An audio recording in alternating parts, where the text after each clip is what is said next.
Well, hello. So today we're gonna speak about threatening and violence.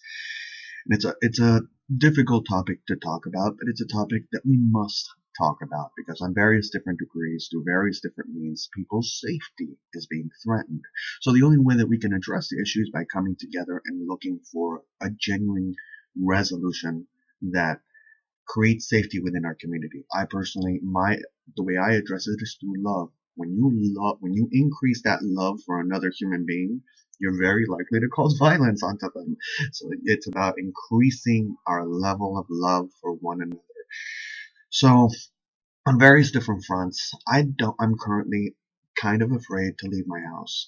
Definitely at night. I don't leave my house. I don't walk down the street. The problem is I'm the kind of guy that wears headphones and sings musicals while I'm walking down the street. And perhaps that's a beautiful blessing to a certain degree, but there's a certain joy, when I look at the birds, when I walk down the street, my neighbors walk their dogs, I say hello to the dogs. The dogs are my friends. I'm friends with all the dogs. I am literally cut out of a Disney movie. It feels when I step outside and look at myself. So when somebody threatens my life within my neighborhood, it's scary. I've never encountered. It's never gotten that far. And it's scary for me. And I think that that's the level where we're reaching with a lot of various different people. Now, of course, it doesn't take away the factor that, you know, black children, you know, 80s, gangs, things, violence from police, from gangs, from various different issues. And that had been going on for quite a while. And now we're having it like, it's because, that's a whole, regardless, for the sake of all our safety, we have to come together. So I want to give a shout out. And I think it shook me. It really, really shook me. I mean, my story for me, it's visceral, but for me, the story of Patrice, Tarana, and Tamika. Patrice Colors, Tarana Burke, and Tamika Mallory. Um, I'm going to include a link to the forum at the bottom that Sunny Huston did.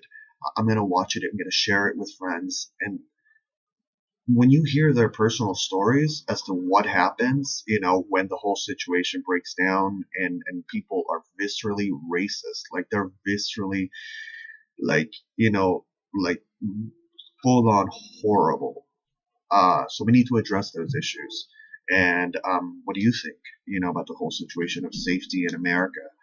Um, so yeah, so do I fear? I fear on various different fronts. On my personal, and it's just a breakdown in the communication. I think that if the company had allowed me and the employee to sit down right at the beginning, this next day, sit down and talk it out. There was an issue, none of this, nothing. If we had talked it out at that moment, the company could have saved themselves so much heartache and discussion. I could have saved myself so much heartache and discussion. But I think at the end of the day, it's about revealing light. So hopefully through this effort in my communication, we're able to come together and create safe spaces throughout our communities where people can feel like, when I go in there, I know that the employees have my back. Like, for instance, Nordstrom. I consider Nordstrom to be a safe space. I don't think a lot of racists make enough money to be able to go to Nordstrom's. Now, we could make, those kind of things. Like, in your community, what do you consider a safe space? I think that for the longest time, schools were considered safe spaces for various different people, perhaps not other communities, but in that, as with what's happening, it's flipped. So the question becomes, how do we regain our safe spaces? How do we regain our sanity? How do we regain our safety within ourselves? I say to Patrice, Tarana, and Tamika, I sent them some tweets and I was like, I got you. Like, I think that at a certain point in time, I have to think to myself, like, what value, like, these people have families and they're making a huge impact. So if you want to call me up and I'll be like this, like the entire time you're talking or whatever. I don't know. I don't know how that works. But you got a human shield. That's basically what I'm saying, because that's who we need to be at a certain point in time. We kind of like, I personally need to let go and trust the Lord and say, like, these people need to be protected. We need to come together. We need peace. We need understanding. We need love. We can't be these people. So like I said, I'm afraid to go outside during certain times. Like right now, I've got a class and it's like I was gonna do stand up at the ice house and it's like that's at night, so it's like, oh, I can't do that and I could get an oot. Well, okay. It's just I shouldn't, you know what I mean? I shouldn't have to fear to go outside at night. I shouldn't have to fear to go outside in the daylight. That's just not who we are.